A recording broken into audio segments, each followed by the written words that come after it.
Good morning. Happy Monday, everybody. Hope you had a wonderful weekend. I'm live here with Tobin Templeman. Thank you for joining us. Thank We you are for having doing me. a final edition of this review with, or of rather, Mr. Mark Passio and his theory, a documentary on his theory on the law of attraction. And this is the second part of that. I keep wanting to say natural selection, but it's not. Do you remember the secondary, the real law of attraction, and I guess we'll find out when we get there. I didn't put it up on this one, on this stream, because I had to retitle it a couple times and such. So, anyway, I thought I'd open this though by telling y'all a little story, something that happened to me over the weekend. I found out over this weekend that a good friend of mine and their family, who I've known for many years, like closer to 20 years, evidently are of the Christian persuasion. And I didn't know. This had never been brought up in conversation until very recently, and was kind of revealed to me over the weekend. And so, unbeknownst to me, I thought that this person was, I knew that they were spiritual, but I didn't think they were particularly religious. But evidently, I have been expressing myself very freely to this person and their family, and they have been very offended by some of the things I have said and done over the years. And so this is just being brought to light now. And, so the more you know. We're still friends. We're going to get through it, I'm sure. But knowing what I know now that I hadn't realized for many years, because they're not preachy, they don't talk about it, it's never come up. Just, makes you rethink the way you're going about things, the assumptions you make about people, even sometimes good friends of yours, right? I don't know. So that was kind of interesting to me, an interesting revelation that came about. Yeah, it is something that I try to gauge with new people that I meet in real life and start interacting with.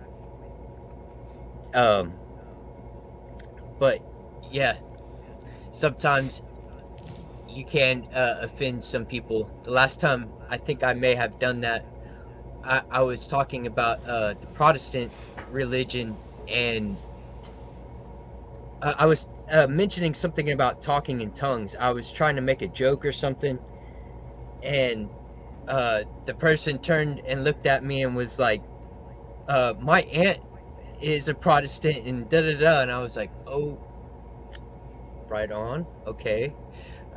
Well,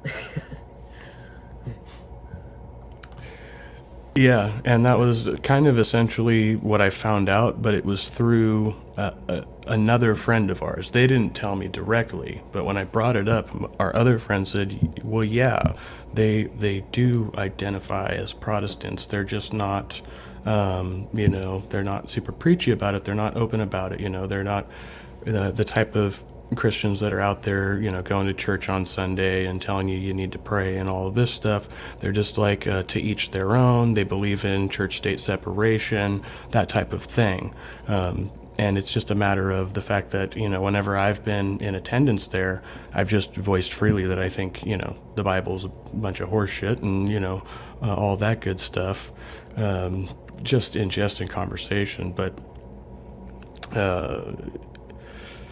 it was really, I guess, I was taken aback because we've had pretty like in-depth philosophical conversations and stuff like that, and the fact that it was never specifically, told to me by this person that, hey, you're actually kind of stomping on my faith, and it's in my house. I wouldn't intentionally do that to someone, without thinking that they were open to that kind of dialogue. So it happens.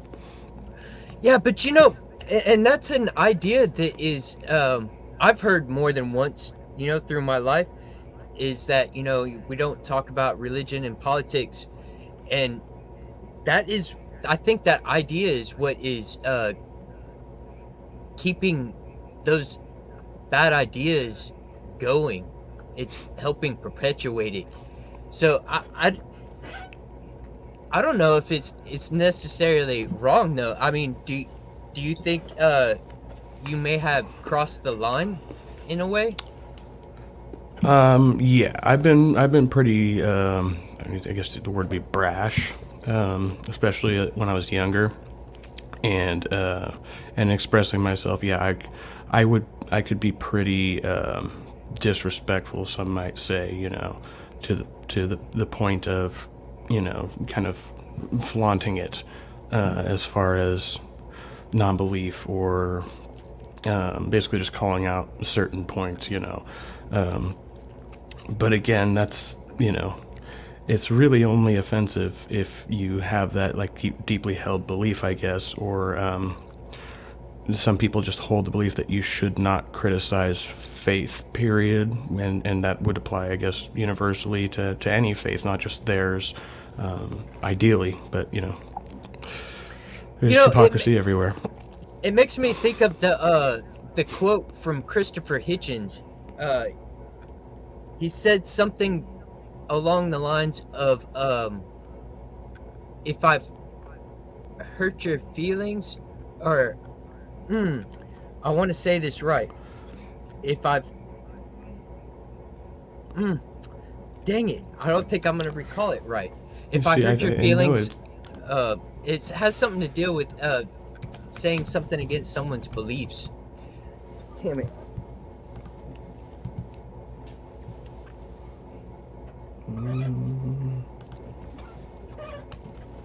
I'm actually going to look it up right now because I Yes. know the one you're talking about. It's on the tip of my tongue. Oh, if someone tells me that I've hurt their feelings, I say, well, I'm still waiting to hear what your point is. That doesn't sound right, is that? I thought there was more to it. Yeah, I feel like there was. But yeah, I mean, it's, if you're, like, to me, crossing the line is whenever you start, like, making personal attacks towards a person. Like, as long as you're on the topic, and of, the religious concept, and they're finding it offensive, I don't know if it's really wrong, because you're getting people to think about it. But Yeah. Sorry, go ahead. I don't know, where is that line? Yeah, I don't know. So I think this is kind of loosely taken from the Hitchens quote, but this is a Bill Maher kind of. I think Hitchens' quote was closer to this in the full context of my policy is I'm always more than happy to say, I'm sorry if I hurt your feelings. What I'm not willing to do is take back what I've said unless I am wrong.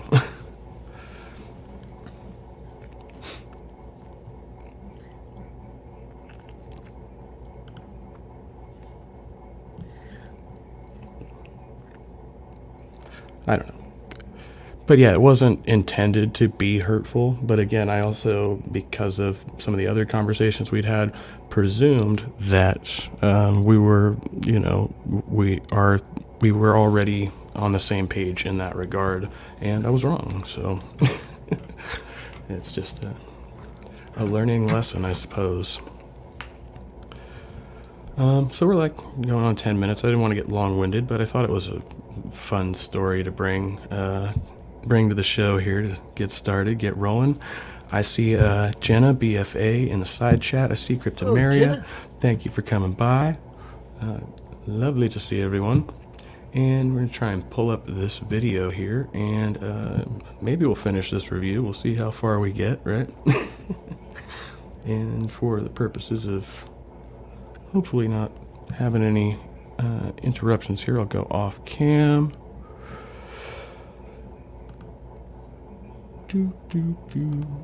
Have you had any thoughts on like what we've talked about in the previous reviews so far that you want to open with before we go ahead in the video? We kind of stopped right in the middle of a portion where he's interviewing people on the street, so it might be a little awkward picking up.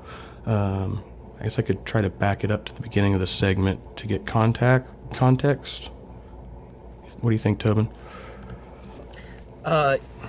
Yeah, let's get it at like one of the top of those like beginnings where he basically has the theme.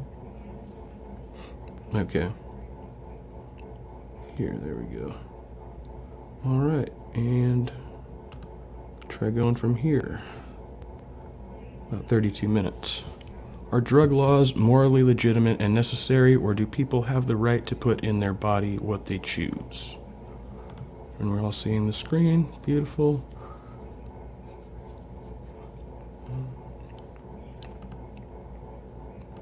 Here we go. Is morally legitimate and necessary, or do people have the right to put into their body what they choose? If society is charged with the responsibility of funding the health and welfare of everyone in society, then I think there should be laws that prevent people from incurring health risks they would not otherwise occur had they not taken the drugs. If they promise never to leave the house, but that doesn't happen, so yeah, we have to babysit people, unfortunately. In my experience, it's kind of like it is their own choice for what they put in their bodies. But at some point, you do want the government to step in because you don't want it to become like an entire crisis where you're losing like an entire portion of your country's population due to that drug. Yeah, so people have the right to put whatever they want into their body, but they also must not let that affect other people around them. Well, I do not agree with all of the laws, and I think that to a limit that everyone has a choice on that, but I don't think that it should be readily available if it's toxic. Depends on the drug and how bad it is for you. I believe they should have the right. I think people have the right to, I mean, it is our body, we're born into it. I think they help. They help, but some of them, I would say, are a little over the top, some of them are a little under.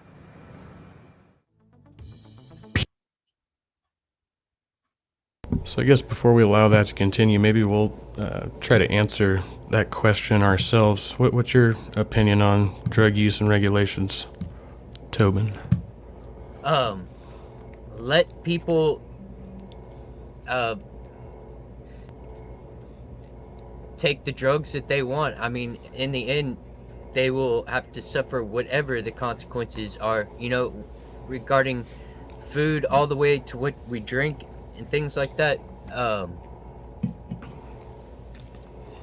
think the role of the government, though, should be, you know, at least helping put the facts out about that, and also like them, you know, encourage a medical field that like helps people do it cleanly. Or I you know, I haven't put all my thoughts together on this. Yeah, I mean, I think we're generally in agreement here, and I think we're actually going to be in agreement with what Mark Passio is going to be saying here. I think his point is that the government should not have any right to basically regulate these matters. It's a matter of autonomy, and we can see like that the government historically has like severely mismanaged the situation, you know, by labeling something like crack addiction as an epidemic, labeling addiction as a disease, and not really fully understanding all the components of that. And so now we understand more about the components of addiction, and that it's not strictly something that happens with like drugs and alcohol, right? You can be addicted to driving fast and eating, you know, fatty food and gambling and all these other things. So there's something about the human brain that can be hijacked by any number of methods, and this is just a general problem with people. Right. And if anything, the government should just be regulating the information that is about these things, and also maybe regulating the purity of what they say that this drug is. Like we have the FDA, like our Food and Drug Administration is supposedly, if it's functioning properly, checking to see that our foods are what they say they are, you know? I agree with that type of regulation, you know? But we should be able to take what we're gonna take. Yeah, they should be, at the end of the day, recommendations, and it should not be an issue of like prohibition. I personally don't think they should be taxing non-prohibited items like alcohol, tobacco, and now marijuana where that's legal. I don't really think that's legitimate. Because, you know, they say, well, it's because of the increased cost of healthcare, but we already pay into the healthcare system and don't have universal healthcare. So paying additional taxes for our own, taking our own risks is just an absurdity to me. I think it's extreme overreach. Right. I like what Jenna had said there. I just finished reading that after I got done talking. But yes. Yeah, I guess I'll read it again since I took it off screen, just for anybody who maybe wasn't watching. She says, this is Jenna, BFA, I'm all about autonomy as long as individuals know the risks of anything that they put into their bodies. However, when it comes to public health emergencies, government can and should enforce health. And yes, I understand that, but again, what are we calling an emergency, and how are we classifying that? I mean, again, calling the crack addiction, I guess, outbreak, as it were, referring to it that way, or as an epidemic, or whatever they called it, was deeply improper, and it gave a lot of people the wrong idea and a stigma about addiction that survives to this day. That just makes it harder for addicts to get the help they need.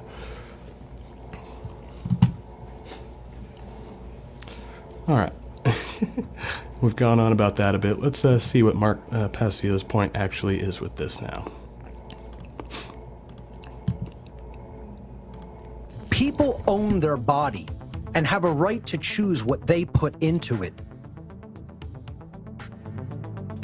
Are driver's licenses morally legitimate and necessary, or is travel an inherent right? Driver license is definitely necessary, otherwise there would be way too many accidents. I think unlicensed travel is a right. I think you do need a license because that proves that you're able to drive safely. I think driver's licenses are morally necessary and legitimate.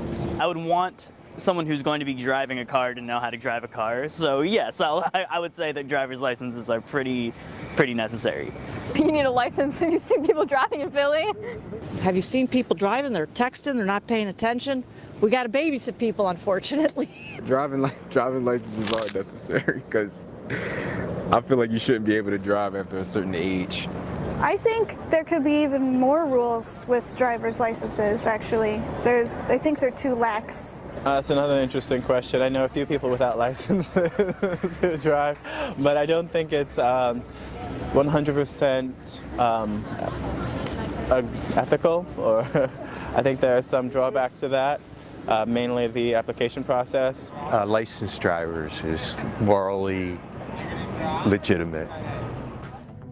Driver's licenses are a coercive restriction on the natural human right to travel.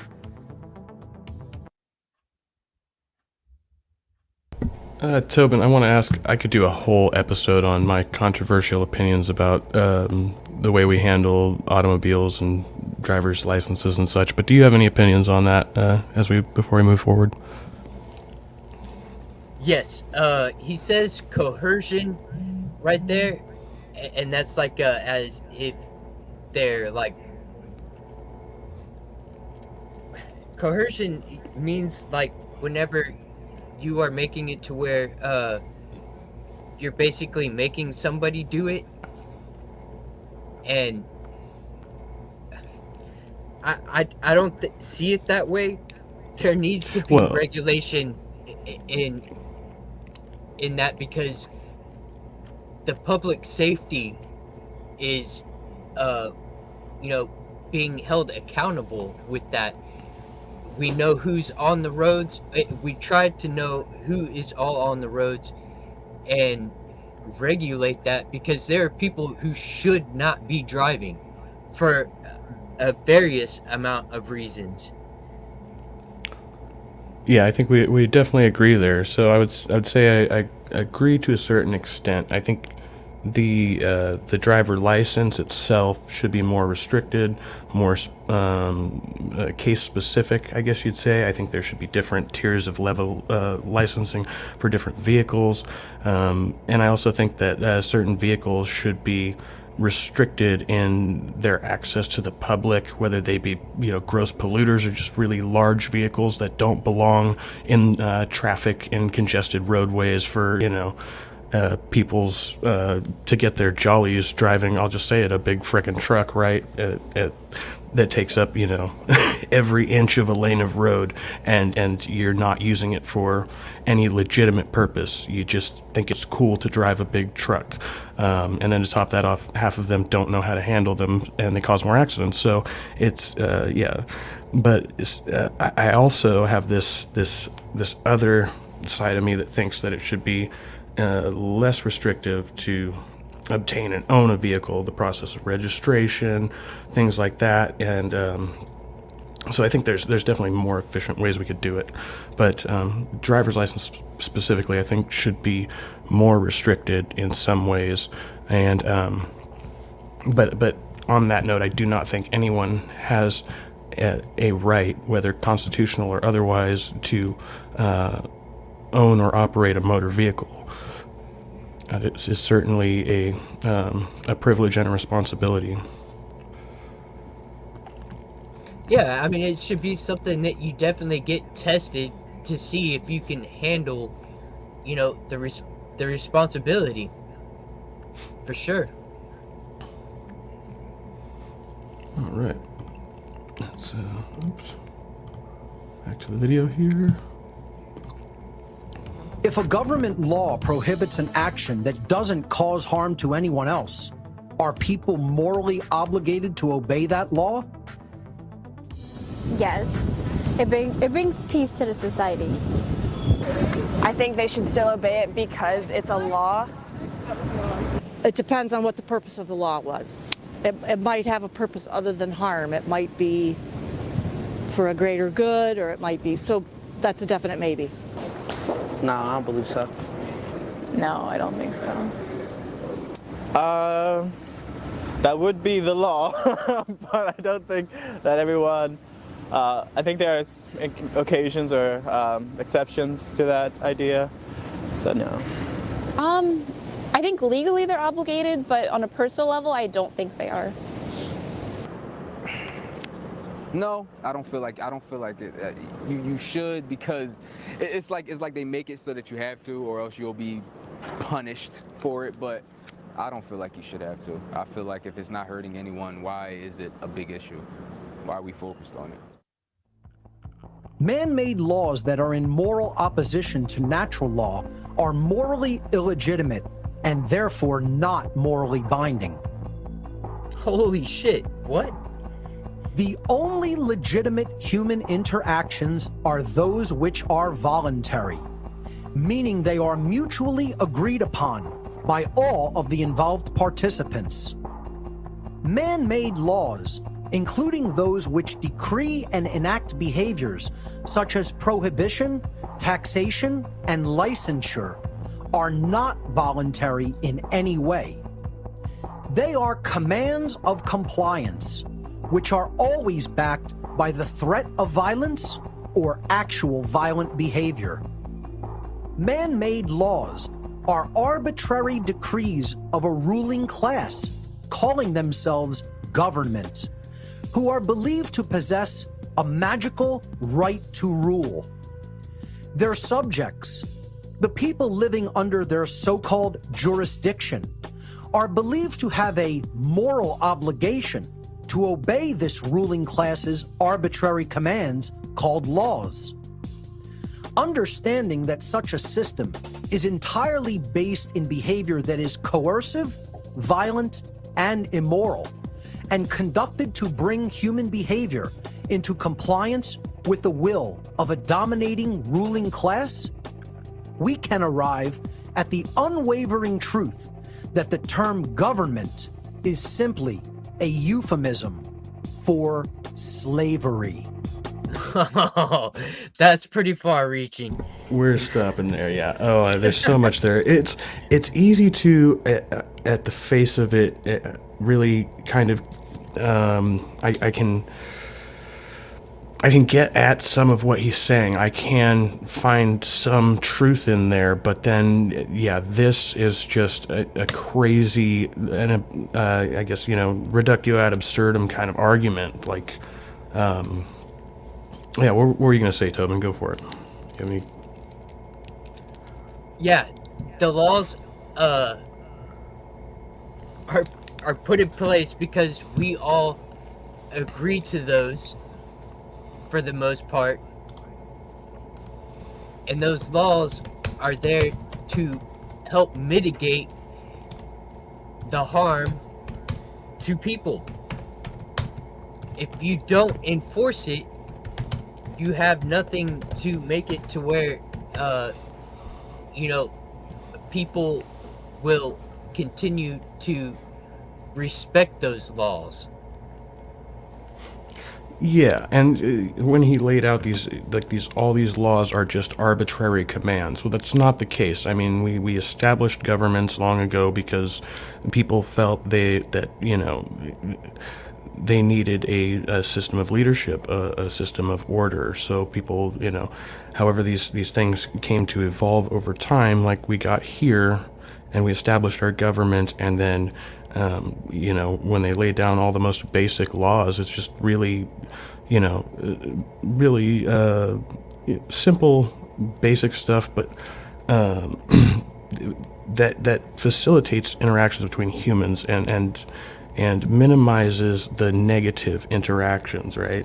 Because you don't want to get screwed over in a deal. You don't want people to steal from you. Obviously, we can't go around beating and killing each other, right? But there were all kinds of mismatch in the morality of the people creating the laws. They had to come to common understandings about certain sets of rules, and then they had to make compromises on other sets of rules. And but they're not arbitrary commands. I mean, every law that came into existence had some precedent, some historical precedent for the reason we had to prohibit a certain behavior or restrict a certain behavior, right? Yeah, and again, that goes back to, he says, magical right to rule. It's not a magical right to rule. Especially not in the United States. I mean, ideally we have democratically elected representatives who make up the leadership and try to make some cohesion to the desires and needs of their constituents, right? And kind of reach a compromise for us. So, yeah, I mean, I would definitely agree with some of the message that this experiment hasn't always done what it's supposed to do, and that's why I think we have to keep walking it back and finding new ways to express these things or clarify these things, or what is the right of one and when does that impinge upon the right of another, and we're still clarifying those moral questions today. I liked what Geo Sam had to say. Oh. I missed side chat there. I saw hello Geo Sam, my Atkinson. There seems to be an assumption that there are other laws that are not man-made. Yeah. Yes, and that is an interesting one, because when, again, I think we mentioned this in our last couple of episodes, when we talk about natural law, whether we're talking about maybe things like gravity or, I don't know, something like that, we're talking about one thing. And when Mark Passio talks about natural law, he is speaking about a philosophical concept grounded in theology, right? It presupposes some divinity or some extra supernatural explanation for does that make sense? Yes, yeah, that's exactly how I was thinking of it. Yeah, he's like smuggling in this deity, this moral giver,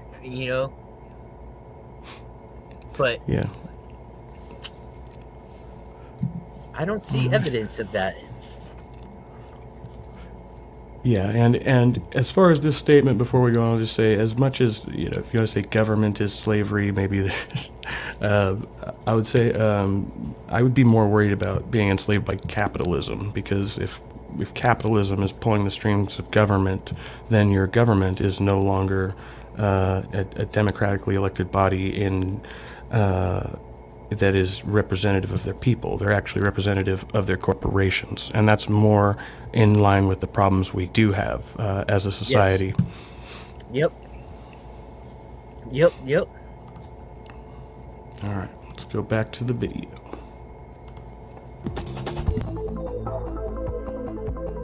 And that is what the human condition truly is: slavery. Slavery exists when certain individuals make a claim upon the body or the fruits of the labor of others, making them subject to them through violent and coercive means. Slavery can exist in an overt form, in which those being enslaved are physically imprisoned and subject to the confiscation of all their labor. Or slavery can exist in covert form, where mental manipulation is used to legitimize or justify the duress, coercion, and violence that is used to perpetuate the immoral conditions in which people are unjustly kept. Platforms to push their own personal bias and agenda to control exactly what people think, and this is extremely dangerous to our democracy. There is a reason the condition of human slavery continues on and on. This immoral human condition is maintained by the occult ruling class by manipulating people into a state of ignorance and confusion regarding the actual difference between right and wrong. There's that occultism again. Right there. Objective morality. Yeah. Objective morality. Is morality objective or subjective? I think morality, to some extent, is human interpretation, but there is a clear right and wrong on other topics. I think it depends on, definitely depends on who you are, because a different person can see it a completely different way. You get what I'm saying? I think it depends on the situation. I believe morality is based on opinion. I mean, I don't really believe that you're necessarily born with a good or bad morale. It's basically based on your life circumstances. I think it's definitely subjective. I think it depends on opinion and the situation. I think it's dependent on human opinion. No, I don't believe that there's such thing as objective morality. I mean, I'm inclined to say that it exists, objective morality, but I don't think that we have the capacity to understand something that all-encompassing. I think morality is objective. Objective. I mean, mostly on human perception, but I'd say there's like a societal viewpoint, It's a tough question. The way I feel about it is if you're not hurting anyone and if it makes you happy, why not? Sadly, I think it's subjective, and that it's open for agreement or discussion, kind of? I think it's written in. I think it should be pretty clear. I think it's written in stone, and it's to some point with some opinion, I guess. It's written in stone? Don't think it's written in stone. I think it is subjective, actually. I think it's subjective. Yeah, okay. I personally think it's more objective than relative. The difference between right behavior and wrong behavior is objective, meaning it is not based upon the perceptions or opinions of human beings, but rather such a difference in behavior exists in nature, purely independently of subjective human perception or opinion.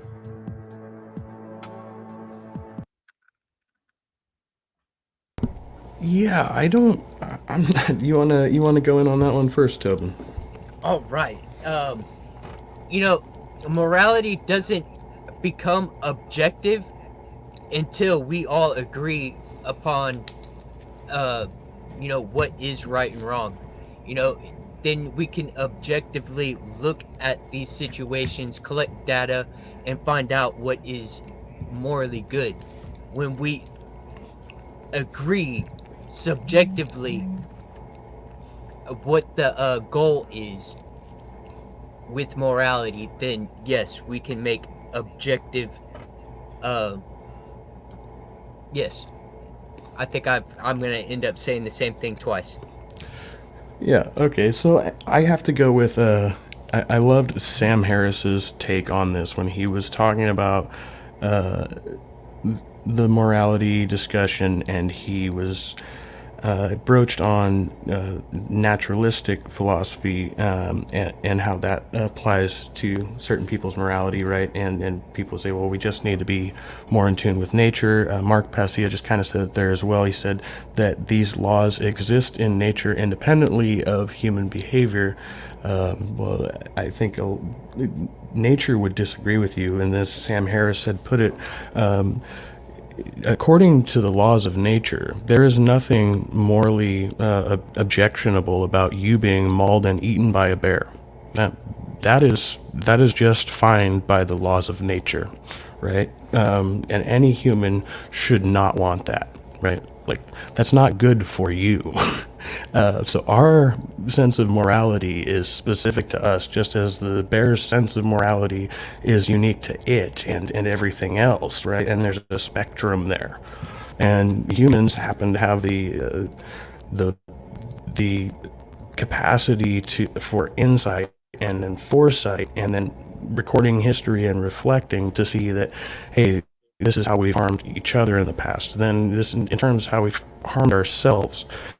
And now we can even see further down the road and say, hey, we're harming ecosystems, we're harming the planet. So our sense of what morality means on a global scale to all parties involved, like, just keeps growing and growing.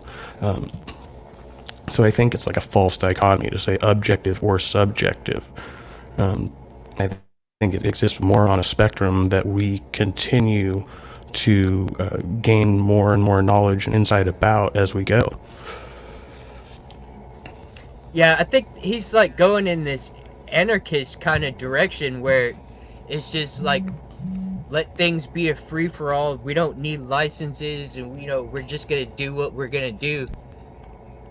And really, I think what happens with that is you devolve into vigilante, and then you get people killing people for, reasons that may not be legitimate. They might target the wrong person.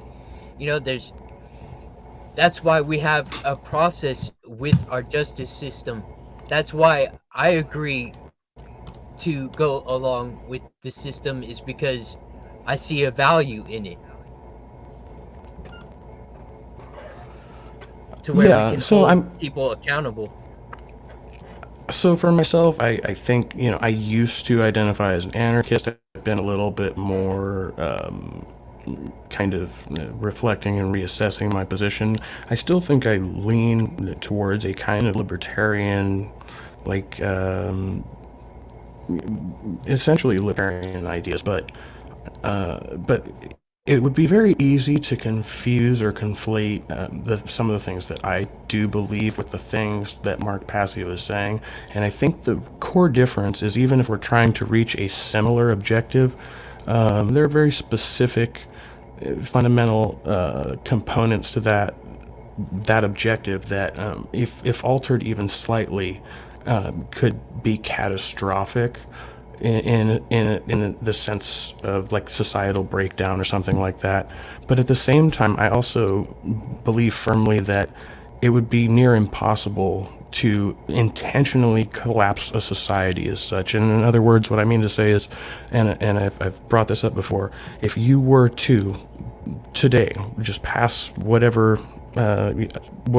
consensus to abolish the Constitution of the United States, the fabric of society would not tear itself apart. We wouldn't become a lawless, Mad Max dystopian, whatever, or rather like post-apocalyptic society. What would more likely happen would be that a lot of people would be very scared at the loss of order and work to quickly reestablish some semblance of order. So if any chaos, it would be kind of momentary and fleeting, and most people would trend to seek out or create some sense of stability and social unity. Like, that's what people have been doing. That's been the endeavor of society from the beginning. So yeah, I think there is some unnecessary fear-mongering involved in the thought process that a lot of people have there. Does that make any sense?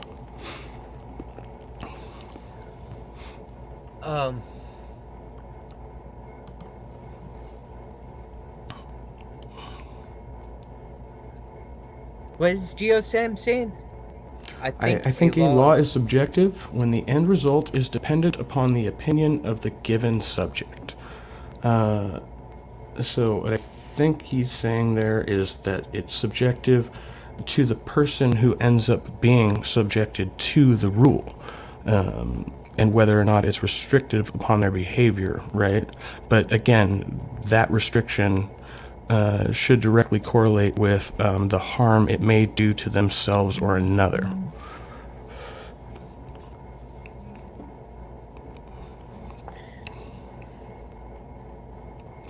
I'm not sure if I got a few seconds behind here. If we're lagging or not, just let me know. And I wanted to say hi to Esther, Afro-Humanist. I saw they stopped by. Good to see you.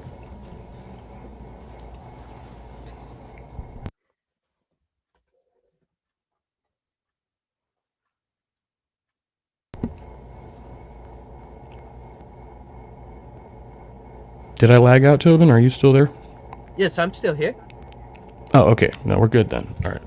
I thought we might have gotten behind on each other there. All right, I will put the video back on.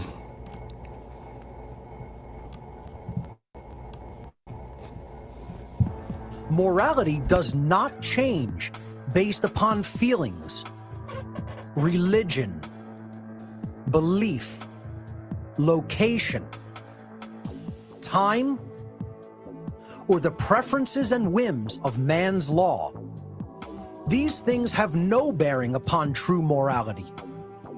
What is moral in one place and time is moral at all places and times. And what is immoral in one place or time is immoral everywhere and at any time.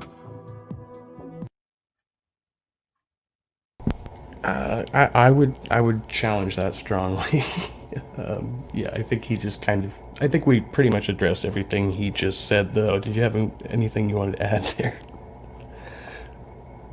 Yeah, I mean, we can't have a goal for morality until we agree upon it and we decide that those things are bad.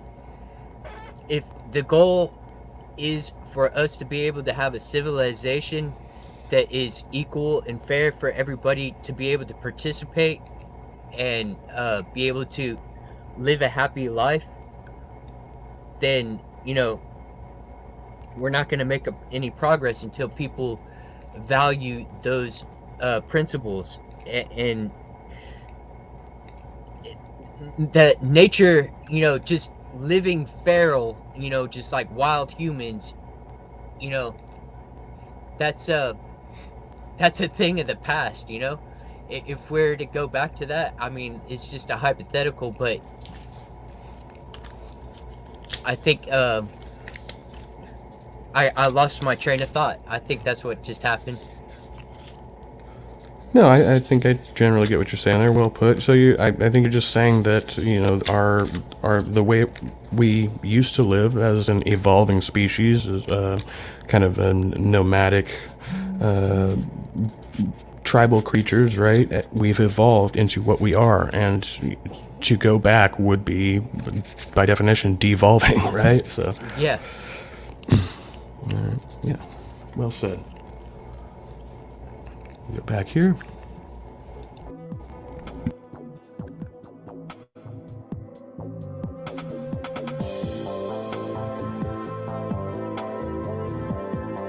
Conscience.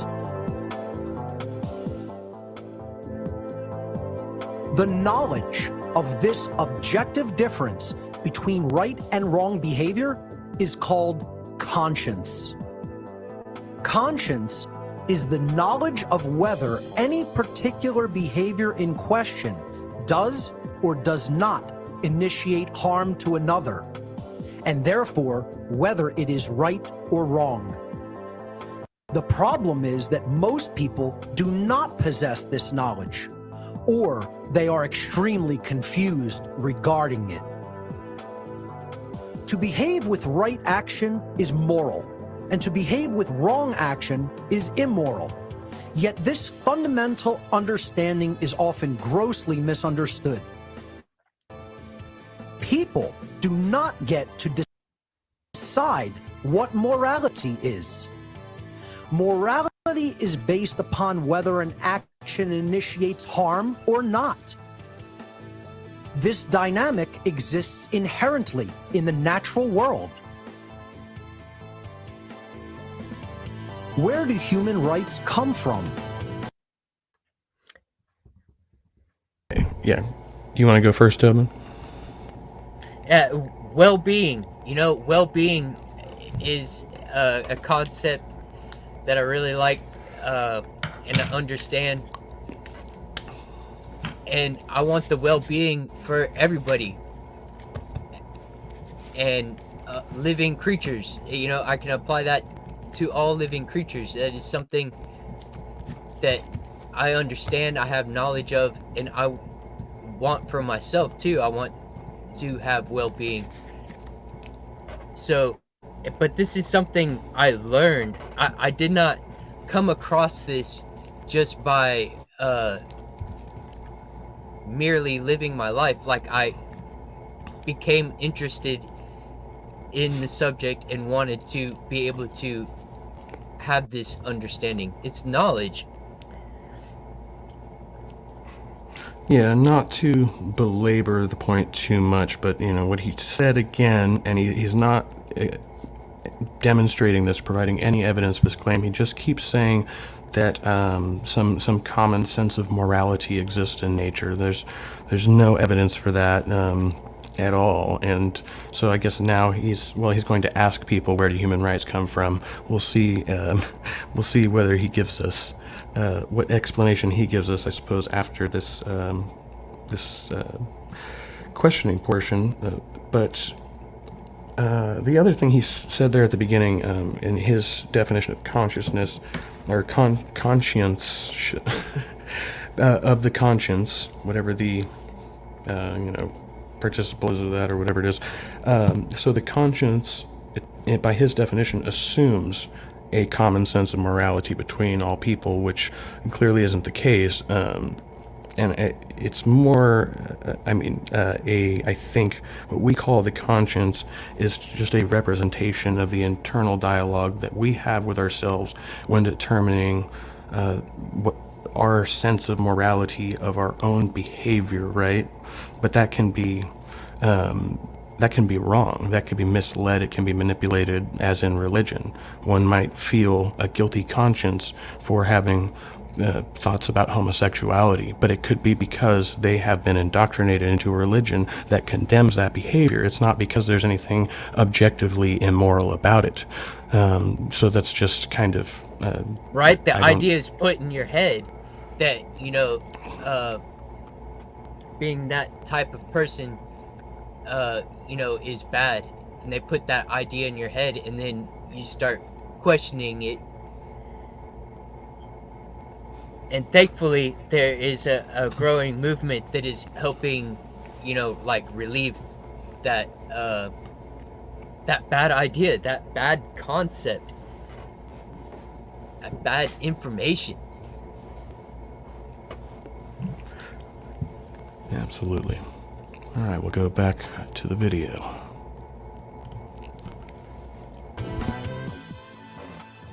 Religion, government, society. I guess it depends on the country that's allowing human rights, I'm not sure. Some from the laws, some from, yeah, I think from the law. They apparently are decided by many people. Well, since you're not bored with it, I think it's like a collective. I think they come from your fellow woman or man. More woman, quite frankly. Constitution. Realistically, human rights come from law, but I think they should come from the basic moral agreements that I described earlier. Human rights. I think human rights are inherent. The moment we're born, we are entitled to certain rights, but then those rights are also, like I said, qualified by society. Well, human rights come from what you believe that all humans should have in general. So, like, if you believe that they should always have freedom, or if you believe that they are always entitled to something. They should come from morality. They come from, I guess, morality, yeah, so. Well, in the Christian tradition, we say they come from God. Human rights should come from within and should come from a natural place, but I think in our society they come from governments. The inherent rights of human beings are their inalienable, universal birthright and can never be granted or removed by any action or process of mankind. Our rights come from nature, meaning they are pre-existing and inherent to creation itself. Unfortunately, after thousands of years of human civilization, most people still do not understand this eternal truth. It seems so simple that we as human beings should willfully choose to take right action, to honor and respect the rights of others not to be harmed, to treat others with the same respect with which we expect to be treated, not to steal the life, well-being, property, rights, or free will of others. Yet it is not as simple as it may seem. True right action is elusive at best and deliberately ignored at worst. And this brings us to the crux of the matter, which is what I refer to as the law of freedom.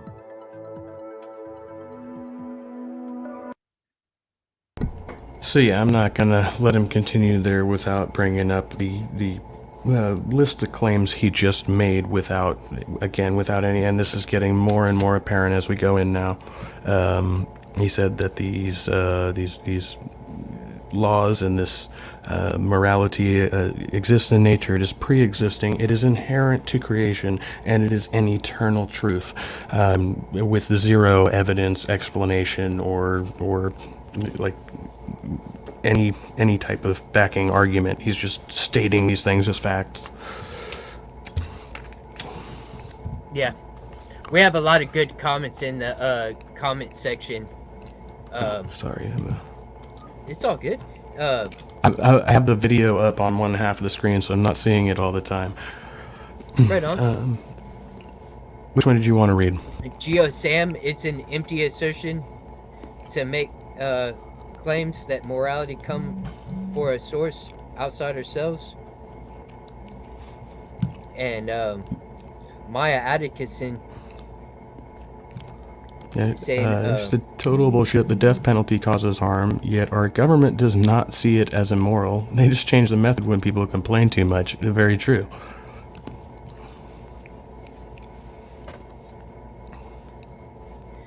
yeah, humans only have the rights their government have decided to recognize. Right? We have a process to the whole thing. It's not just like, they're not just arbitrary rules and laws or mandates that we're giving people. These things go through a very long process to make it to that point to where we recognize it and go, oh, okay, this is a law. Yeah, Yeah, sometimes. I mean, there's other times. I will say, we have proven, at least in more modern times, to be too hasty to apply certain prohibitions or something based on incomplete science and the belief that we are keeping people safe or what have you, right? And they may be well-intentioned at the time, and only in hindsight can we realize that, we made a hasty decision and it had unintended consequences. That does happen, but it's not as frequent. Most of the laws do have a good reason for being imposed, at least in their context. Yeah. I've never heard of this. I've actually I wrote it down. I don't know how to pronounce it. Euthyphro dilemma? Euthyphro dilemma. Yeah. Okay. I've learned about this before, but I cannot recite it right back. But is the pious loved by the gods because it is pious, or is it pious because it's loved by the gods? I guess that's a criticism of circular argument, right? Yeah. Is that a correct interpretation, or am I getting that wrong? No, I think you nailed it. Yeah. Okay. Alright, before we go back, things are true when they are demonstrable to others without compromise. Yeah, it must comport with reality. Yeah. And, people may, say, well, that, maybe an argument ad populum isn't the best. But when it comes to morality, I think that's the best you can do. Like, most people should have to agree that, something is either right or wrong, or at least enough people are neutral on the subject that it's undecided. And, I think, reality, the experience it is an evolution.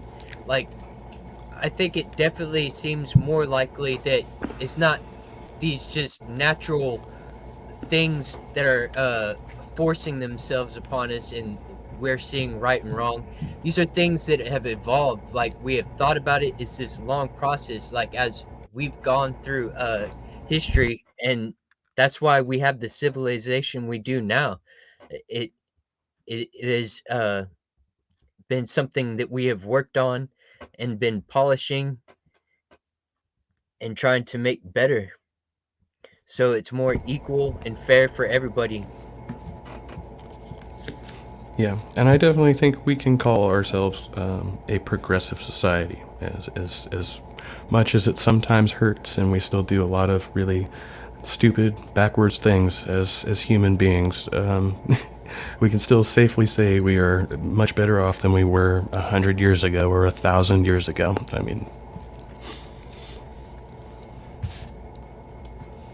yeah. All right, I think we're gonna make it through this video. You down? You think we'll make it through the rest of this video today, Tobin? Heck yeah. Good about. Let's take it on. 20, 30 minutes. All right, I'll try to get us through 2 segments without blurting something out. But just, All right. we'll just talk over the video here and there, as long as it's not gonna be too much of a distraction. If you want to, just blurt it out. Just be like bullshit. Right on. All right.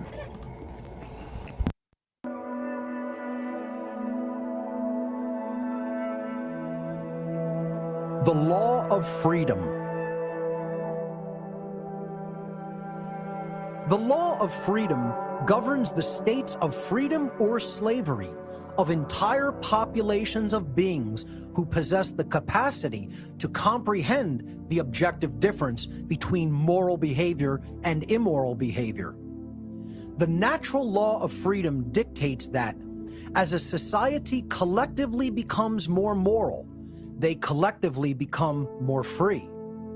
And as a society collectively becomes more immoral, they collectively lose their freedom and become more enslaved.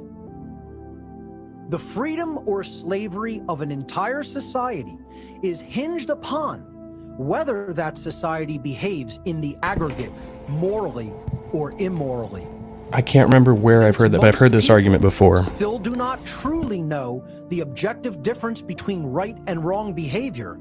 They are constantly making judgments that do not align with natural law. As more and more people act in such an ignorant capacity with respect to natural law, this conduct becomes a fundamental source of disorder and chaos in our society as a whole. In other words, the law of freedom could be summarized like this. As the aggregate moral behavior in any given society increases, the aggregate freedom of the members of that society also increases. And as the aggregate moral behavior of any given society declines, the aggregate freedom of the members of that society also declines. Even more simply put, as morality increases, freedom increases. And as morality declines, freedom declines.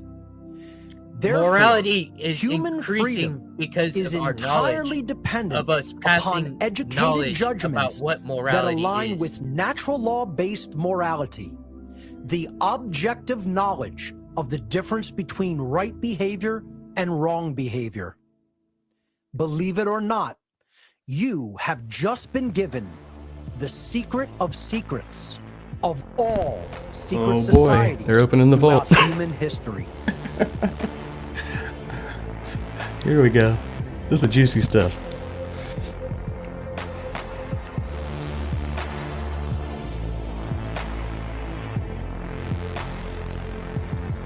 Moral relativism. Moral relativism is the belief that there is no objective difference between right behavior and wrong behavior. Moral relativists believe that morality is relative or subjective, meaning that right and wrong can change with respect to time and location, depending upon human perception and opinion, likes and dislikes, whims and preferences.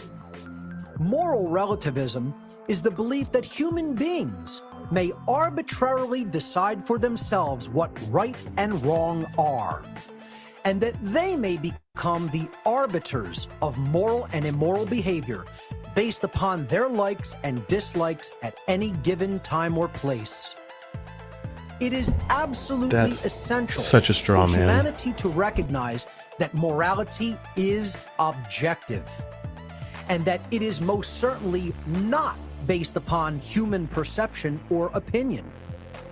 There is definitely Although an he's going to objective give us difference his in opinion nature about it. between moral behavior and immoral behavior, because moral behavior does not initiate harm to if others, what he whereas said immoral exists, behavior we wouldn't does even be needing to initiate watch harm. this video. Like, it would just be, you know?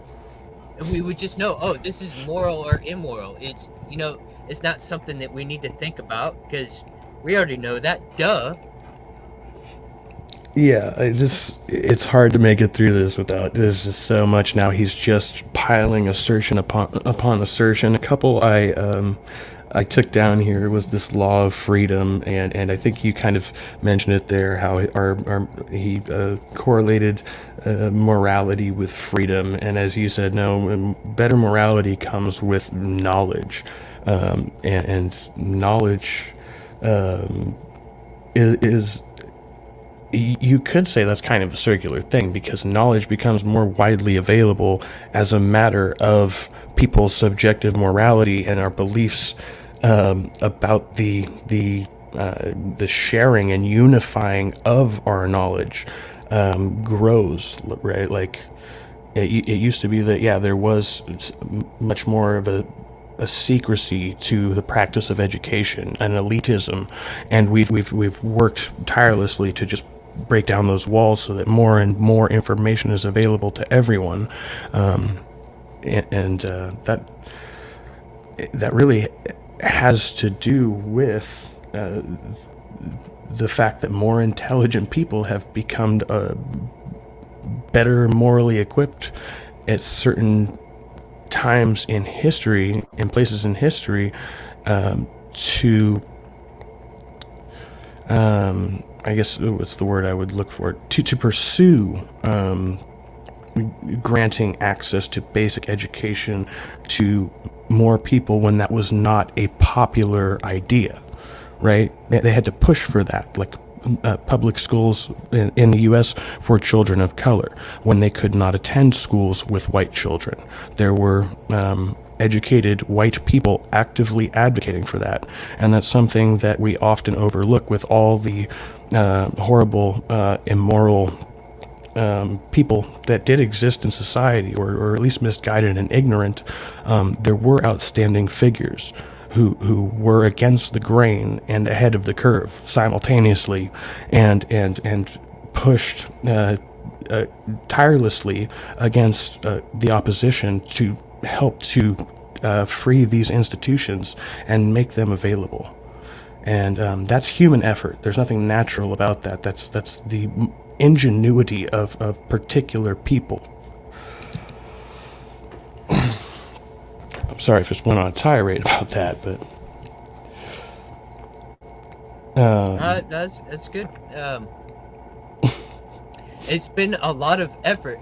Many people's lives have come and gone, and all these things, people have been writing about it and educating themselves about it, the principles of ethics and morality and all those subjects that tie into that. It is something that has been building and progressing. It's collecting more and more data. yeah. And another thing I'll say, I'm sure he will not, and he has not, given us any example of a time or place in history when humans were actually aligned with what he's calling the natural law. So he has no example to go by. This is just a moral philosophy. Yeah, he's giving us his opinion because, yeah. Even though he's saying that it's a natural thing that occurs, right? Yeah, you can see it everywhere. Show me one place. Harm. These dynamics exist within and are inherent to the natural world. The prevalence of moral relativism in human society today is one of the main factors which solidifies slavery as the current human condition. Since aligning human behavior with natural law hinges upon knowing the objective difference between right behavior and wrong behavior, if most members of a society accept that there is no truth regarding those objective differences, that society can never consistently behave morally, and therefore they can never truly be free. True freedom can never exist in a society that embraces moral relativism. A society where people believe there is no objective difference between right and wrong behavior. knowing the objective difference between right and wrong, and then willfully choosing right action over wrong action is the foundational basis for the manifestation of the condition of freedom. If human beings remove that foundation by declaring that there is no objective morality, they will never be able to manifest a condition of genuine freedom in their lives. I have to object to the fact that he's just symbolically using this imagery of serpents and apples, but not clearly stating what he's obviously trying to say now. I don't know, a lot of this stuff is just completely contradictive, because at the beginning of this video, he starts off with talking about the religious harms, you know, like, yeah, he did. It's an oppressive control manipulation group effort that is looking to control you and say what's right and wrong, and then he's going to contradict himself and be like, oh, but look, there's this moral giver. And you know what? I would like a Granny Smith apple. Those are so good. So good. Granny Smith are the most evil fruit from the garden, by the way. That's the tree the serpent was on. But and again, I think I said this before when we were talking about it, I know people in my life presently who with a little less sophisticated, but they have their interpretation of the Gospels reads as Christians, blanket statement, whatever their brand is, and this could be in any denomination, right? It's not specific to one.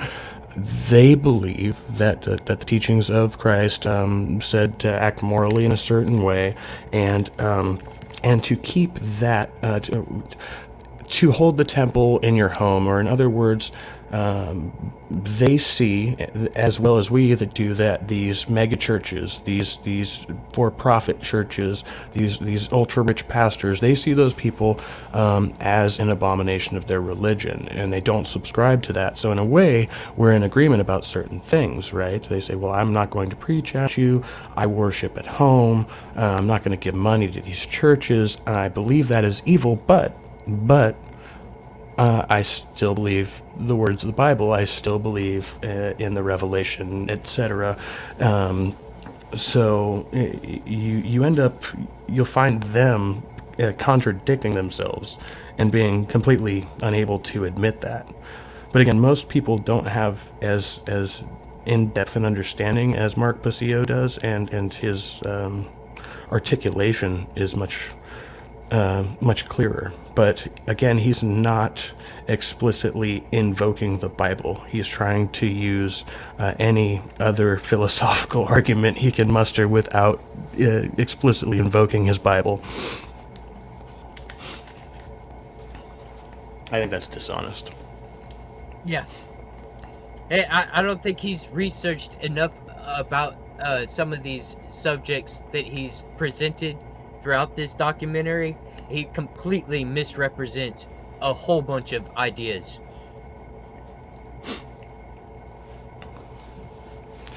Absolutely. True objective morality will help humanity to recognize the fundamentally flawed belief in the legitimacy of human authority and government. By doing so, human interaction can become voluntary and free from the immorality of violence and coercion. If we want a world based in real freedom, we must understand that truth is independent of our perception, and that objective morality exists, and we can come to know it. If people learn the true difference between right and wrong behavior, humanity can become and remain free. If human beings continue to refuse this knowledge and continue to accept erroneous beliefs such as authority and moral relativism, humanity is going to remain enslaved.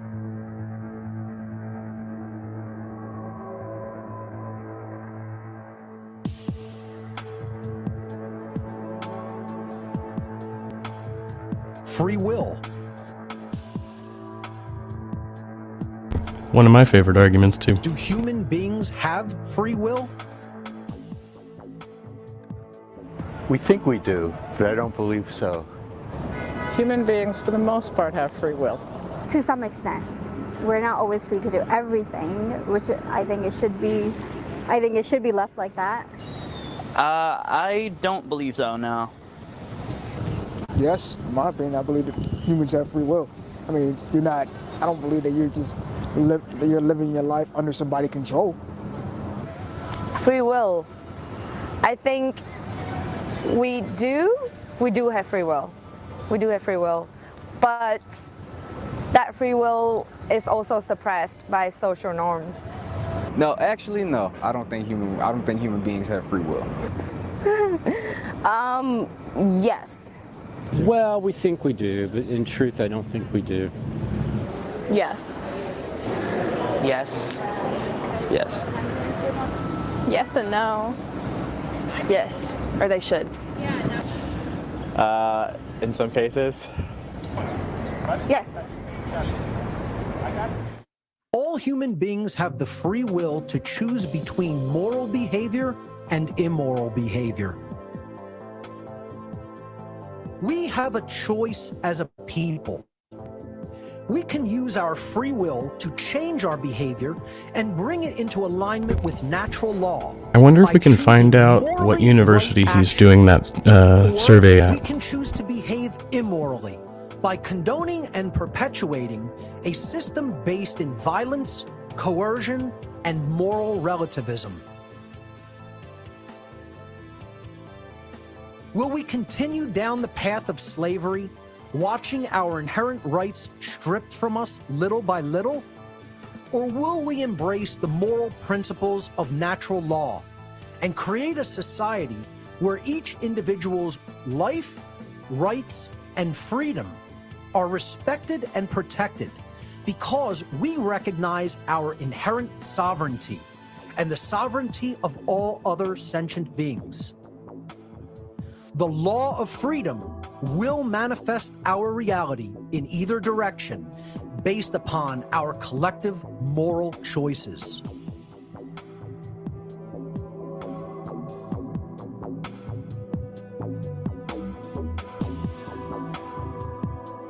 The science of natural law. Okay, as far as I'm concerned, I don't think he actually said anything about free will there. Is Yeah, I collectively think he totally created and glazed over determined it. by I the was, like, quality waiting of for it. aggregate human behavior. This demonstrates the effects of the natural laws of behavioral consequence operating within the physical realm. Our free will-based behaviors operate in what is known as the plane of causality, because our behavior is the underlying cause of the physical manifestations which result in the world. The consequences and repercussions of aggregate human behavior then materialize upon the plane of effects, which constitutes the shared human condition in which all of us must live. Our aggregate thoughts regarding morality are transformed into the aggregate behavior of our species, and that behavior is then transformed into resultant conditions and consequences. Truly, we collectively reap that which we collectively sow. He just unwittingly argued for collectivism in morality. Action can never constitute a violation of rights. 2 + 2 will never equal 5, and the apple falling from a tree will never fall upwards in elementary terms. Our behavior creates our circumstances. These dynamics can be repeatedly observed, and their workings can be known as a result of such observation. The study of these dynamics in human society constitutes a science of behavioral consequence. All living beings are endowed with self-ownership as an inherent birthright, and therefore possess the natural right to exercise their own free will to live in sovereignty, free from the initiation of harm or coercion by other human beings. These principles of human freedom and rights are the very basis of morality and are governed by the spiritual laws of behavioral consequence.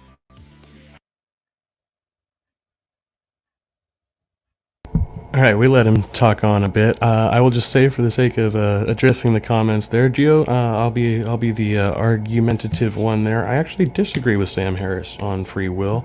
I agree with most of his points, but on this one, I don't think he has demonstrated or sufficiently argued his claim. But I can't say I have the best rebuttals, just that I'm not convinced. But in regards to Mark Passio here, yeah, he just, what did he just say? There's a spiritual, something spiritual, essentially, that kind of applied to aggregate behavior. He also said earlier in so many words that human behavior manifests the outcomes of morality, as if, again, once human morality applies to all things. He didn't demonstrate anything in the Department of Free Will. He just made a bunch of assertions with no actual backing argument, and then now he's talking about inherent rights with no basis for that. And he said something about a plane of causality, and that interests me, because if he's it seems like he's tying a lot of different claims together here. So, and he claiming that there's scientific data to it as well, without demonstrating it. Yeah, not presenting any scientific data. So yeah, you cannot simultaneously be in favor of a like a prime mover argument, and also make the argument that humans have complete libertarian free will. In other words, there's a contradiction there, right? If the causal chain ends back at the number 1, it is bound to reach the number 1,000, right? But the argument for libertarian free will does not account for that. Like, if you have truly libertarian free will, anybody could do anything in the number sequence, and 2 could be followed by the number 17, right? It's complete anarchy. So you're talking about two different things as if they are related, and you cannot demonstrate that at all.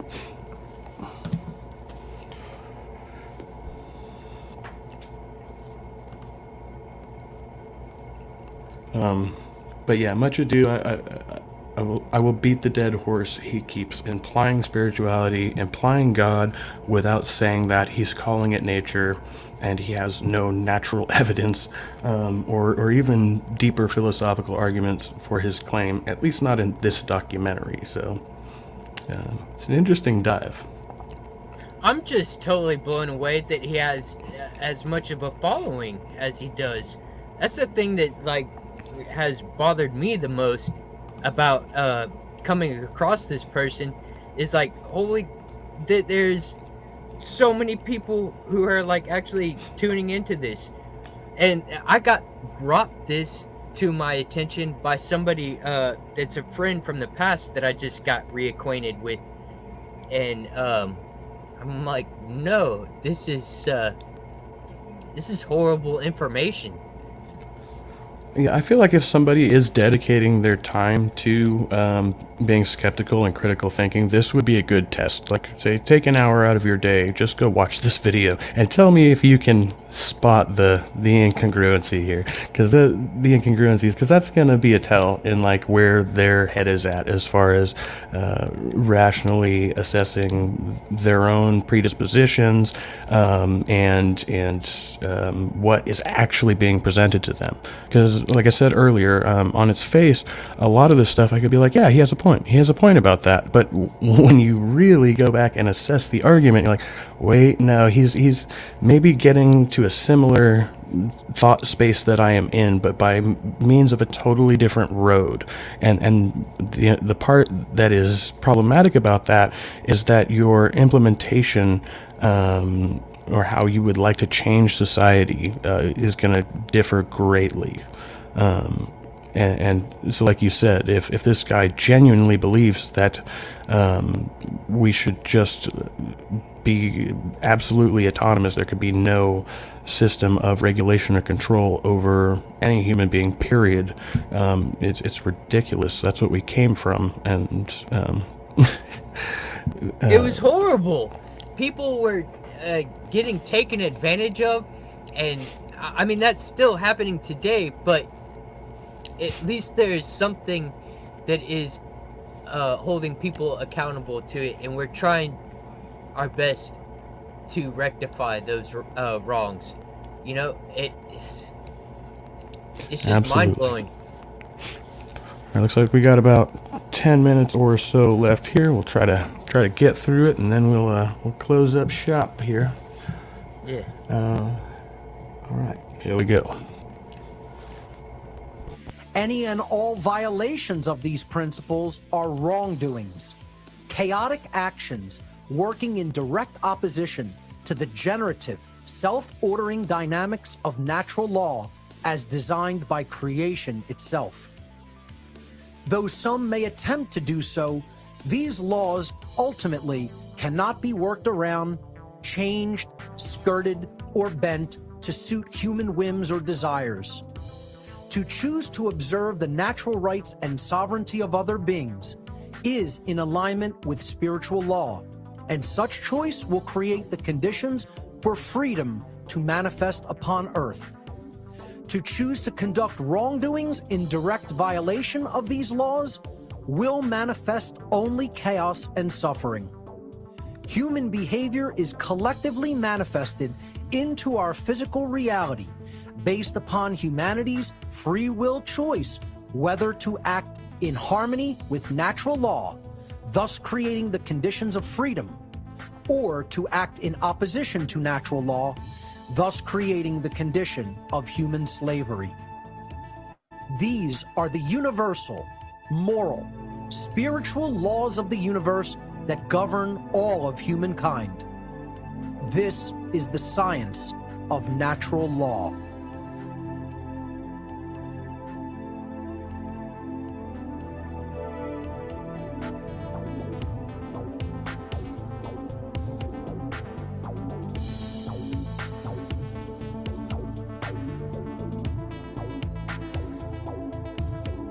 The one great work.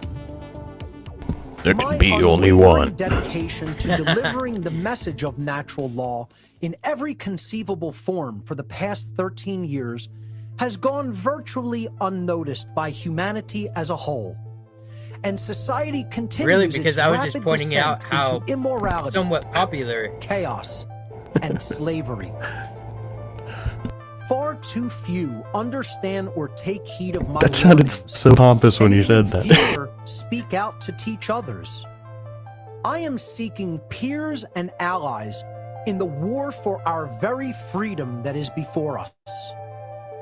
Our one great work is to end the human condition of slavery.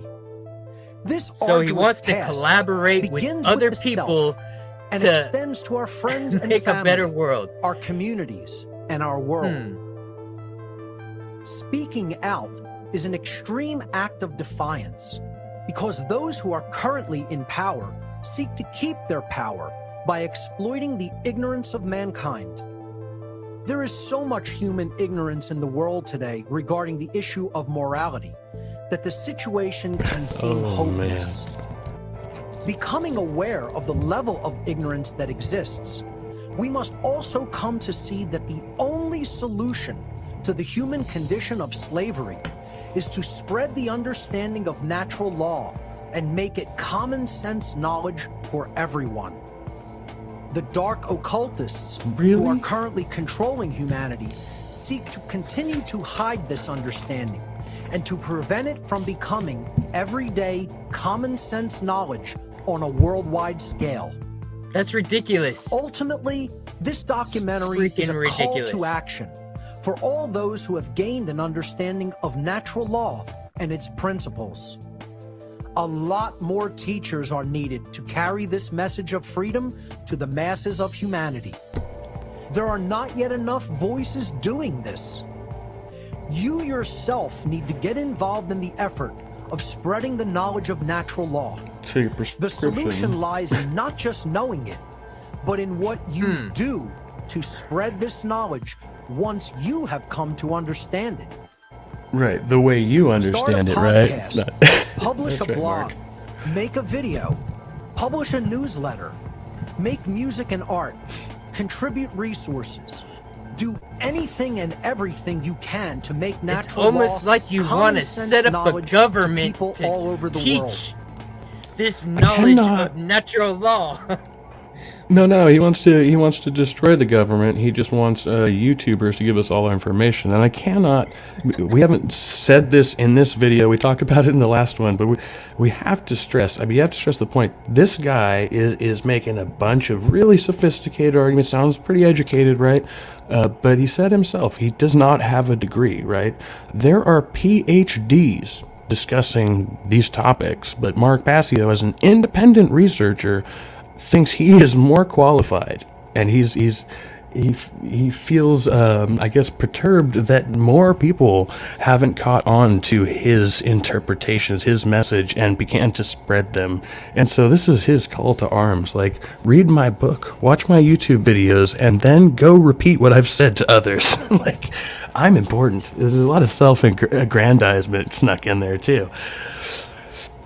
Yeah, you know, and this online community that I have found, you know,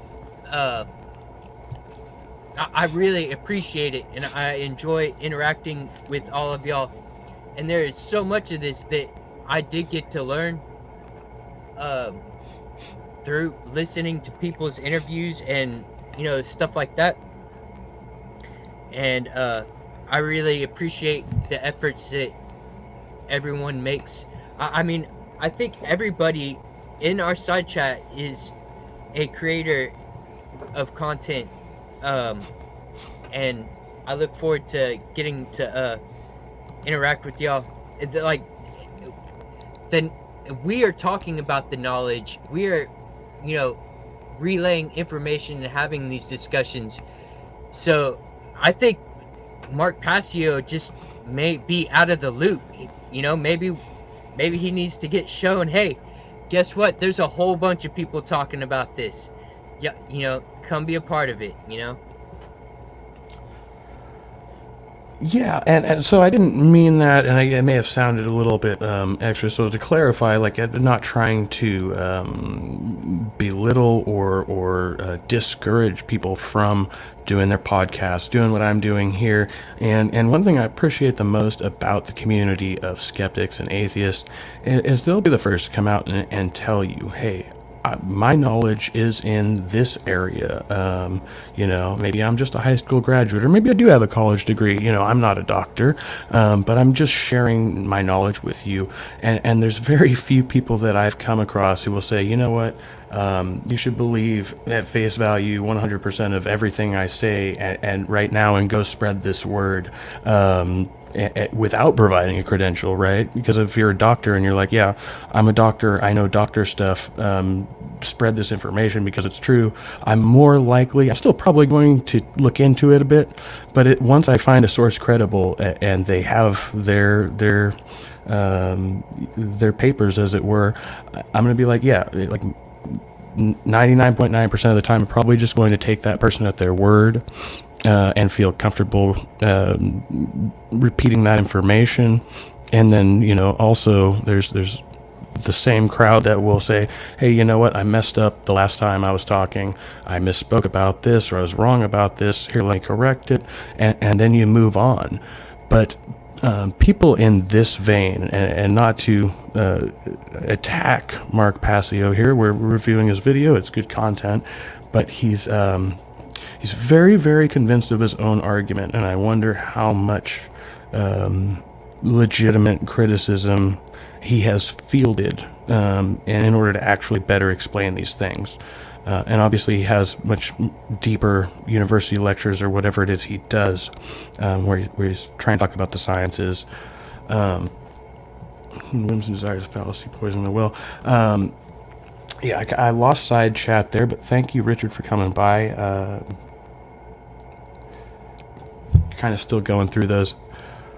But I think it's important to note, because he is now making a prescriptive statement, but his prescriptive statement is to accept his interpretation of natural law, which is contested by doctors, actual doctors and theologians, and furthermore to convey that message to whatever audience you yourself can cultivate. And he really has not given solid arguments to back a lot of his major points.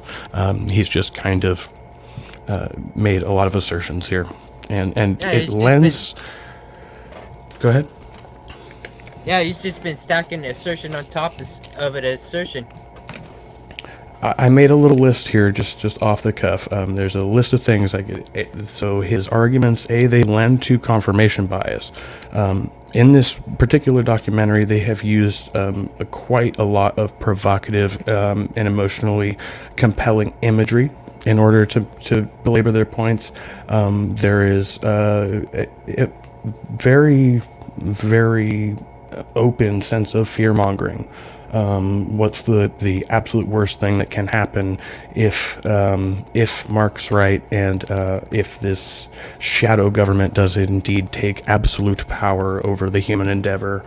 But it is also sufficiently vague as to not name any of the players, just make a blanket statement that it is just people in government and people in power. And I'm not going to talk about, I don't know, Bezos or Monsanto or whoever I think these people are. I'm just going to basically say that anybody who has money or power is most likely in this club. They're dark occult, non-specific, right? Because there are many dark occult practitioners with scare quotes that believe and practice in many different ways. So though he claims to have been a part of one of these organizations, he is sufficiently vague as to not give any credence to his statements, right? Like, at the end of the day, if you are really critically analyzing what he's saying, he is just making a lot of statements, a lot of assertions, without anything to back it up at all. And that's essentially what we've been watching. Remember here, this is an hour and 8-minute long video. So I don't know. That's the list of what I took from this that was most concerning to me.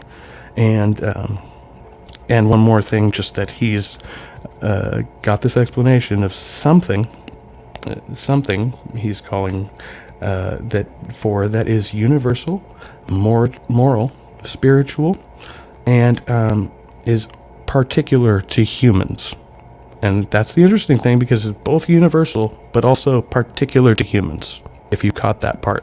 And that is the crux of his argument, as he just stated.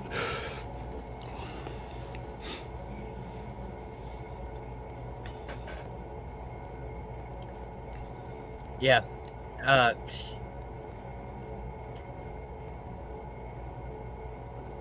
Marcus got a lot to learn.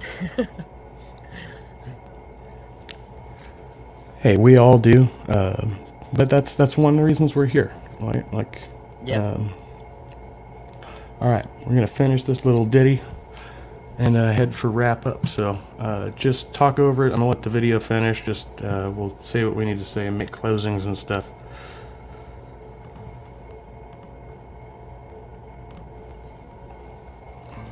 Only with a united effort will we have a fighting chance.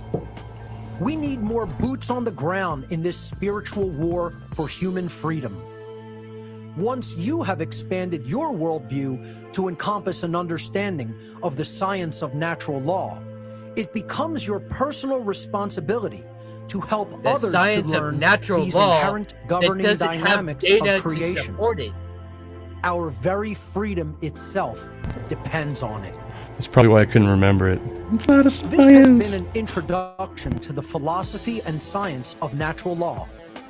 For further study, please watch my full video seminar entitled natural law, the real law of attraction, and how to apply it in your life. For more information on my How much work, does it cost, Mark? please visit my website, whatonearthishappening.com. I recommend studying my podcasts in order, starting from number 1 at your own pace, and watching my video presentations and seminars. Thank you so much for your time and attention.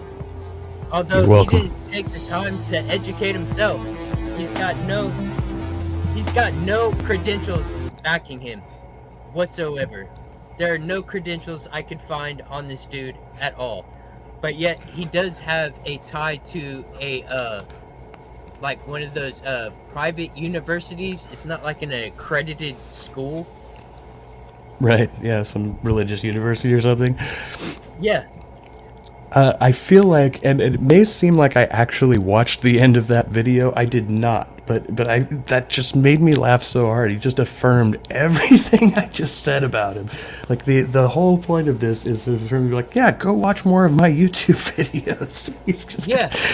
It's like an introduction, like 1A, like he's a fucking professor, and that just irks me so much. Like anything else he's saying, like fine, have your opinions, have your interpretations, but dude, like don't sit here and profess to have some grand understanding of things that you don't. Yeah, when it's clearly like can be shown that he does not have anything to demonstrate the claims that he makes. It's a complete misrepresentation of ideas. Yeah, and the unfortunate thing, because we did in the first video, we watched a little bit of one of his lectures, and he obviously does have some deeper arguments behind the things he's saying, or at least in his mind, to validate what he's saying. Now, I can't say whether his obviously his understanding of certain sciences is at least surface level, if not entirely wrong, right? Which we found out. So, I mean, I can't really knock him for that. But my takeaway from this video was, in certain instances, it was more of like a really long advertisement to come subscribe to more of his content. You know what I mean? Like it was very thought-provoking, a lot of imagery, and a lot of vagary. He's making a lot of statements without really putting in the arguments to back them up. And then so if somebody like you or I, who is, critically thinking, but maybe, not as versed maybe as we have been in these thoughts, would go, oh yeah, well, I want to know more about that. And then at the end of the video says, if you want to know more, come check out my other videos. And so it's just it's all a ploy to market himself. Yeah. Which there's nothing wrong with branding yourself and trying to make a monetary gain. But if you are professing to be like a professor, you have some kind of education in this, you have a real deep understanding. I mean, I'm kind of reiterating what you just said, but that's where the wrong is. It's like, because other people may not have start taking your word for things. And yeah, there's an issue with that, especially on the YouTube community and, well, at other places, right? This is becoming a more widespread issue with who is being censored and for what, and the size and scope of your audience, quite frankly, is a factor, because anybody can say anything online and state anything as a fact, right? And whether or not other people who are listening to this person, because of their charisma or a friend told them to, whatever it is, may or may not just believe these statements at their face value. Now, Mark Passio, at the beginning of the video, did briefly mention that he didn't have any accreditation accreditization. Jesus, why can't I say things today? He's not a doctor. He's not even an undergraduate, as far as we know. He's just a dude, presumably a student, because he does hang around universities a lot. Otherwise, that's just maybe a little creepy. And well, I guess Magna Bosco does too, and I don't criticize him, so I'll backpedal on that one. But he's not a doctor. He's not specialized in any of these fields. He stated that, but on the tail end of that, he was talking about his own research, his own studies. And I am curious about that. I don't know if you heard me during that last portion of the interviews. He seems to have gotten several people from one particular location of varying ages, race, and gender, right? Just it seems like a random survey group, but it does appear they're almost all at the same university, and I wonder what university that is. Makes sense? Like, it might make a difference where in the world you are, and so that's something concerning when you're conducting surveys, when you're doing research. What is your pool of participants? How did you select them? And that's why in science we use double-blind studies and things like that. There are multiple researchers who are intentionally making this process like more and more unbiased, I guess is the best word I can look for, by various methods, right, to remove all of their own biases.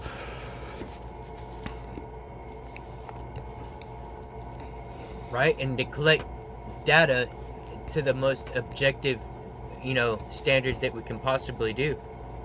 Yeah. And if you're doing that by yourself, then it's nearly impossible. You have no one to check you when you unwittingly succumb to your own biases. So maybe a good suggestion for Mark Passio: try to find a research partner who is maybe disagrees with you on some things, and actually field that criticism and see where that leads you, right? Like. I don't know, just a suggestion. I want to try to be constructive as much as we've been criticizing the video, and there's definitely plenty to criticize there. I think that was a good endeavor. We've probably learned a lot, and we've probably both uncovered more things we could stand to learn more about, right? For sure.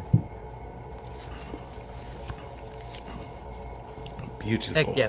Oh, I see you on camera. I'll put my beautiful face up here too. What up? Well, that was that was fun. It was engaging, it was thought-provoking, and I haven't frequently done reviews, and I'm glad you suggested this one in particular, because I don't there's nothing that we've said I think that I feel bad about. I don't feel like if Mark Passio ever heard this, he'd be able to say, hey, those guys were just talking shit about me. I think we've leveled some pretty legitimate criticism about him, and not even all the criticism one could delay, while just taking in that particular documentary. Thank you, Maya. I appreciate that. Yeah, I wish it to be true that, somebody who may not be thinking as critical of Mark, stumbles across this video, and even though maybe I didn't articulate myself correctly or whatnot, they still, start thinking critically of Mark and being like, is there something to this? Because I also wonder, how many are there of these Mark Passios? Yeah, probably a lot more, again, maybe not as sophisticated in their knowledge and their argumentation, but have a similar interpretation of what they perceive as the flaws in society, and how they correlate to how they interpret the Holy Bible of the God Yahweh, right? We'll specify there. They may be some brand of Christian, Catholic, or maybe even American Muslims who agree on certain points about this, right? I don't know how much exactly Islam coincides with Christianity, but I know there are certain tenets of the faiths that are intertwined, right? And so it could be that it's sufficiently vague enough to be appealing to almost anyone who is hypercritical and maybe even to the point of being a bit paranoid about government and their role in society, their involvement, right? Like, as I said, there are legitimate points in there that I agree with. I just disagree with why these discrepancies exist and what would be the proper way to assess them and then try to correct them, right?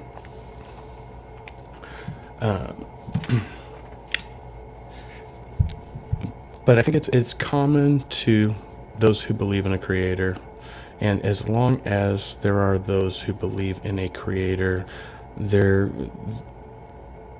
maybe more susceptible to being convinced of what that creator was trying to convey to them.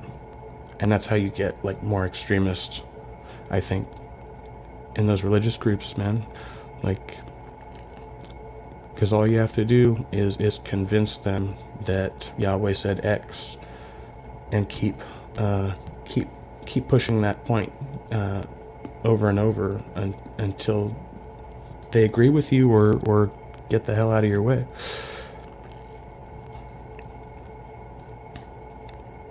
And as long as we have to blanket statement blindly respect the faiths and beliefs of others, while we believe that they are just doing their own thing, and that those beliefs might not affect us. In reality, they may say that they agree with us on the issue of church-state separation, say, for instance, but we don't know how they're voting. It would be very improper for us to say, hey, what did you check on that initiative about abortion, right? That would be an awful question. But if I were to say, hey, what do you believe the Bible says about abortion? And then get an honest answer from them, then yeah, I can safely presume to know how you're probably going to vote on that issue and why you're voting that way. And then start to really kind of develop a deeper understanding of why you do the things you do. And then your religion becomes problematic for everybody. You're making decisions, you're making assertions based on your God belief. That affects all of us. Yep. And that's why there needs to be an opposition. Yeah. Side chat's going crazy now. Oh. I think I missed that. Oh, there's Cryptomaria said Richard has a nice voice as well. Okay, and then Maya's got one here. That's the biggest problem with the religious is faith. It's the antithesis of evidence. It is. And as long as people are told to trust their bigoted gut and dismiss objective evidence, we are all doomed. Yeah. Trust your instinct is actually not the best advice. We have a lot of really, really maligned instincts and predispositions. I have made so many bad decisions going on just what I felt like was right, and I have paid the price for that. And really,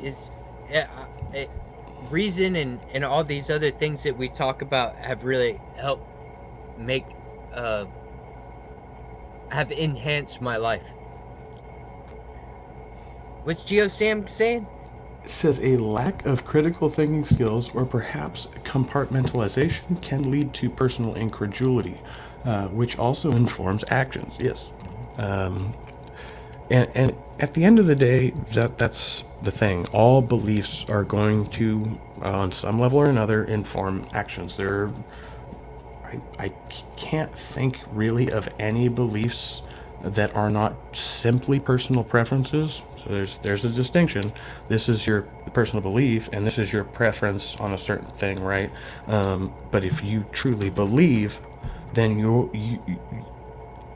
your statement of belief implies that your preference is fact, right? So this is not an argument like pineapple on pizza. Is my unborn baby a person, quote unquote? Does it have rights, quote unquote? Do its rights supersede or in some way conflict with my rights? And I'm, again, not me personally, but the hypothetical woman who is just conceived or whatever, the argument may be. All these things, like, so yeah, you go from like, oh, pineapple on pizza to should I have an abortion, or should I vote against? Because let's not say for, because for wasn't really a thing. Should I vote against gay marriage? Right? Because that was actually the argument, and a lot of people don't realize that. I remember being coming of age during that time when there effectively was not a law against the marriage of homosexuals in the United States until, if I remember correctly, it was Clinton, President William, whatever the frick his name was, saxophone playing motherfucker, Clinton. He was the one, and remember, he was a liberal Democrat who went in and said that his interpretation of the Constitution read that God, I'm horribly misquoting this, that God intended the institution of marriage to take place between one man and one woman, and that effectively ruled against homosexuals and also polyamorous, polygamist, and other types of marriages. And if I was wrong about that, please feel free to just bash the shit out of me. I mean, I'm pretty sure that's, if I remember correctly. All right, we're broaching the 2-hour mark, and I guess we're wrapping up. This has just been really fun. It's always great talking to you, Tobin. I think we just have really fun interactions, and I'm just so glad you brought this to my attention. Do you have any announcements to make? Any shills, anything coming up on your channel? I just put out a new video me and Kendra have been working on. Please go enjoy that. Check that out. Oh,